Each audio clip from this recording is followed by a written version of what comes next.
Hey Joe, where you going with that gun in your hand?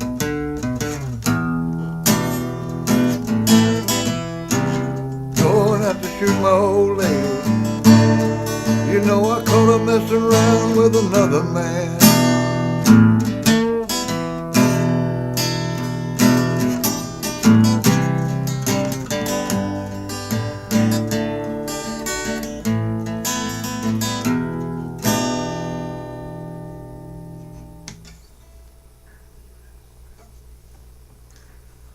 Got a little background on Rentiesville, Oklahoma.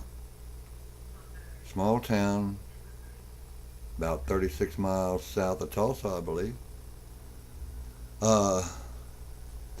D.C. Minor, a blues player from Oklahoma. He worked out of Oklahoma City all through the 1950s and 60s. He was a bassist and a band leader with Larry Johnson and the New Breed. This group was top OKC blues R&B band, and they were a pickup band who traveled and backed many national acts on parts and on their tours. They did this with Freddie King for 2 years, and they moved to Memphis, and they did it with O.V. Wright, also out of OKC. For Eddie Floyd, knock on wood guy, Chuck Berry, and Bo Diddley, and a whole lot of others.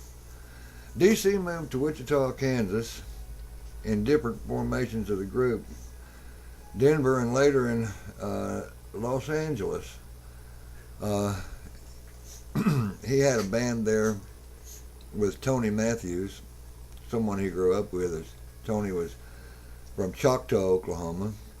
In the 70s, he moved north to Selby, who had moved to Berkeley after finishing art school. And in Providence, Rhode Island, she tried and performed her way west to the Jim Donovan, with Jim Donovan playing guitar and vocals as home cooking D.C.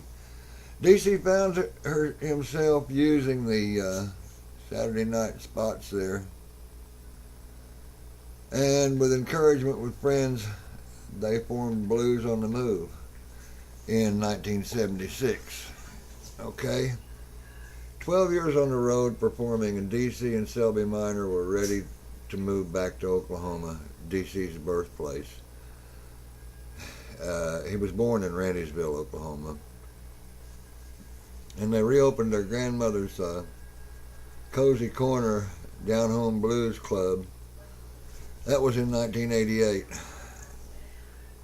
The Blues Festival, it grew out of the all-night club.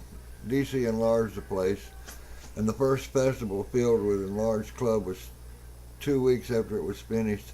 7 bands with Little Johnny Taylor as a headliner. They were hoping for 350 people,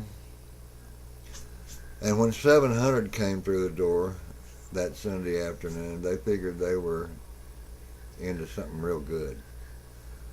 The next year, Big Ray came down with his bulldozer in 2 weeks. With his bulldozer for 2 weeks. They put a fence and built the outdoor stage, and the couple had met so many friends scattered across the country from the 12 years of touring that they figured if they had 1 weekend a year with a great reason to get here, how about 30 bands? That's a good reason. The friends got to meet each other. They also knew lots of great musicians who weren't playing festivals, and they were sure qualified. The Rentiesville Festival has turned into a reunion of sorts, both for musicians and fans. They showcased great regional blues bands, headed up by 5 international stars. As the festival has grown, many people have come on board to help make it happen. What a great story. That's Oklahoma blues at its finest is what that is. Check your festival links on the internet. Find out when the next, it'll be next year because this one's come and gone, but Find out when the next blues festival in Rentiesville, Oklahoma is, and you will have yourself a blast. Later, this is Blues News. Y'all take care.